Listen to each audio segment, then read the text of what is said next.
A medula é uma massa de tecido nervoso situada no canal vertebral. Possui aproximadamente 45 centímetros em homens e um pouco menor em mulheres. Ela começa ao final do bulbo e prolonga-se até a segunda vértebra lombar, formando o chamado cone medular, seguido pela cauda equina, que é onde possui um filamento delgado chamado filamento terminal. Suas principais funções são condução de impulsos e integração de reflexos, além de auxiliar no controle de funções autônomas. A medula apresenta forma cilíndrica, sendo ligeiramente achatada no sentido antero-posterior. Ela possui duas regiões mais dilatadas, chamadas de intumescência cervical e intumescência lombar, que correspondem às áreas onde fazem conexões com as raízes nervosas, formando os plexos braquiais e lombosacral. Na medula, a substância cinzenta localiza-se por dentro da substância branca e possui formato de H. No centro, localiza-se o canal central da medula. Na parte anterior, encontramos a fissura mediana anterior e seu funículo anterior. O funículo lateral localiza-se entre os sulcos laterais anterior e posterior. O funículo posterior abrange os fascículos grácil e cuneiforme. Além disso, possui dois cornos posteriores e dois cornos anteriores. Assim como todo o sistema nervoso central, a medula é envolvida pelas meninges dura mater, aracnoide e pia mater, sendo a primeira mais espessa e mais externa, enquanto a última é mais interna. Agora vamos falar sobre os envoltórios da medula. A medula é envolvida por membranas fibrosas, sendo elas a dura mater, ou pacmeninge, a pia mater e a aracnoide, também chamadas de leptomeninge. A dura mater é a camada mais externa. Ela é composta por fibras colágenas, o que a torna mais resistente e mais espessa. A dura mater espinhal envolve toda a medula, formando assim o saco dural. Sobre a aracnoide. A aracnoide espinhal fica entre a dura mater e a pia mater. Ela compreende folhetos justapostos à dura mater e é um emaranhado de trabéculas aracnoides que a une à pia mater. E por fim, a pia mater é a camada mais delicada. Ela forma os filamentos terminais quando a medula termina no cone medular e vértebra sacral, e também forma os filamentos denticulados, que são pregas longitudinais que fixam a medula e também são importantes em casos de cirurgia. Agora, falando sobre os espaços entre as meninges, temos três espaços. O espaço epidural entre a dura mater e o periósteo do canal vertebral, o espaço subdural entre a dura mater e a aracnoide, e o espaço subaracnoide entre a aracnoide e a pia mater. Agora vamos falar um pouquinho sobre a substância cinzenta, neurônios medulares, núcleos e lâminas da substância cinzenta. Bom, a medula ela tem formato de H e ela é composta pela coluna anterior, coluna posterior e substância cinzenta intermédia, que por sua vez se divide em intermédia central e intermédia lateral. Os neurônios medulares possuem uma divisão inicial, que é em axônio longo e axônio curto. Os de axônio longo também possuem suas subdivisões. Eles podem ser radiculares ou cordonais. Os radiculares podem ser subdivididos em viscerais ou somáticos. Os somáticos podem ser do tipo alfa ou gama. Os cordonais, eles também têm suas divisões. Eles podem ser do tipo de projeção ou de associação. Já os neurônios de axônio curto, eles são localizados apenas na substância cinzenta.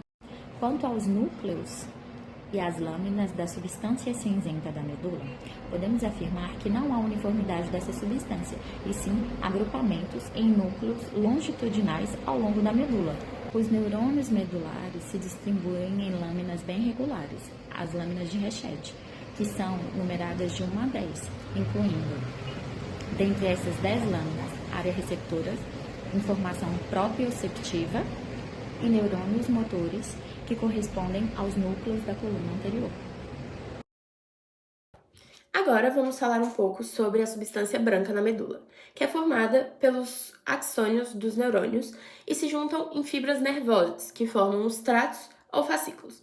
Os tratos são esses conjuntos de fibras que saem de um mesmo local e vão para outro mesmo local, e os fascículos nada mais são do que tratos maiores ou mais compactos. Ambos tratos e fascículos formam vias para a propagação de impulsos nervosos. Os tratos eles podem ser descendentes ou ascendentes. Os descendentes eles saem do córtex cerebral ou de áreas do tronco encefálico e vão fazer sinapses com neurônios medulares. A via descendente ela é formada por dois sistemas, o sistema lateral e o sistema medial. O sistema lateral é formado por dois tratos. O trato córtico-espinal lateral, que é responsável pela motricidade distal voluntária nos membros, e ele sofre uma cruzação, digamos assim, na decussação das pirâmides no bulbo. Dessa forma, a motricidade voluntária distal ela é cruzada. Se você sofre uma lesão acima da decussação da pirâmide no bulbo, a área do lado contrário do seu corpo vai ficar lesada. E o outro trato do sistema lateral é o rubro espinal, que tem basicamente a mesma função do trato córtico espinal lateral, mas ele é um pouco menos desenvolvido em mamíferos. Já no sistema medial, nós temos o trato córtico espinal anterior, que é responsável pela movimentação de musculatura axial e proximal dos membros.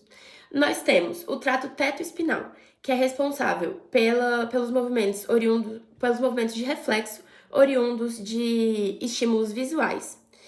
O trato vestíbulo-espinal, que é medial ou lateral, e eles têm a mesma função, que é promover equilíbrio e postura. E os tratos retículo-espinais, que podem ser pontinos ou bulbares. O retículo espinar pontino, ele mexe com equilíbrio e postura e contração da musculatura extensora dos membros inferiores. Já os bulbares, eles também mexem com equilíbrio e postura, mas também influenciam no oposto do pontino, que é o relaxamento da musculatura extensora dos membros inferiores. Bom, a substância branca da medula espinhal ela é composta principalmente por fibras nervosas mielinizadas que são responsáveis pela transmissão de impulsos elétricos entre o corpo e o cérebro. E dentre as suas principais funções, a gente pode destacar a condução de informações sensoriais por meio das vias ascendentes, que transporta sinais de regiões periféricas para o sistema nervoso central. Além disso, a substância branca ela é organizada em 3 colunas. A gente tem a coluna dorsal, que ela contém os tratos sensoriais responsáveis pela direção de informações relacionadas ao tato fino, à própria percepção e à vibração. E como exemplo a gente pode citar os fascículos grácil e cuneiforme. A gente tem a coluna lateral, que ela abriga os tratos mistos, que transmitem sensações de dor, temperatura e pressão. E a gente tem também a coluna ventral, que, embora ela seja predominantemente motora, ela também participa de algumas vias sensoriais. Também é importante a gente falar sobre as principais vias ascendentes da substância branca, que primeiramente a gente tem o trato espinotalâmico, que ele transmite as sensações de dor, temperatura e toque protático, e ele é dividido em trato espinotalâmico lateral, que é de dor e temperatura, e o trato espinotalâmico anterior, que é o de toque leve e pressão. A gente tem também o fascículo grácil e o fascículo cuneiforme, que eles conduzem informações de propriocepção consciente, vibração e trato discriminativo. E além disso, os impulsos dos membros inferiores, eles seguem pelo fascículo grácil e os impulsos dos membros superiores, eles seguem pelo fascículo cuneiforme. A gente tem também o trato espinocerebelar, que ele é responsável pela propriocepção inconsciente e fornece informações do cérebro sobre a posição e o movimento dos músculos. E também eles subdividem em tratos espinocerebelares dorsal e ventral. Bom, depois de todo o conteúdo que foi abordado nesse vídeo, a gente decidiu finalizar falando um pouco sobre as relações anatomoclínicas da medula espinhal. Para aprofundar um pouco melhor essas relações, a gente vai falar um pouco sobre o espaço subaracnoide. Ele tem algumas peculiaridades, especificamente na região lombar da coluna vertebral. Lá tem uma maior quantidade de líquido cerebroespinal, ou líquor. A gente vai ter o filamento terminal e raiz da cauda equina. Mas a gente não vai ter especificamente a medula espinhal. Todas essas características tornam o ambiente ideal para a aplicação de alguns procedimentos, como a introdução de agulhas para anestesias sactidianas, a coleta do líquor nas punções lombares, a medição da pressão desse líquor e a aplicação de substâncias de contraste ou até mesmo medicamentos. Falando especificamente sobre essas anestesias, é fato que as anestesias regionais aplicadas no espaço subaracnoide têm a função de bloquear as raízes nervosas. Elas são usadas mais frequentemente em regiões de extremidades inferiores do corpo, como por exemplo o períneo, a cavidade pélvica e até mesmo em cirurgias da cavidade abdominal. Normalmente são aplicadas as anestesias actidianas no espaço subaracnoide para efeitos mais rápidos e a anestesia peridural no espaço epidural para efeitos mais lentos, mais comumente usada em partos. Essas condições e implicações elas são de grande relevância no âmbito clínico para a importância do tratamento dessas doenças e no preparo de procedimentos cirúrgicos e procedimentos invasivos. Bom, esse foi o nosso trabalho, eu espero que a gente tenha atingido os objetivos propostos por vocês. A literatura a gente se baseou grande parte na literatura do Ângelo Machado, no livro de Neuroanatomia Funcional, e as perguntas a gente vai encaminhar por PDF. É isso, obrigado pela atenção.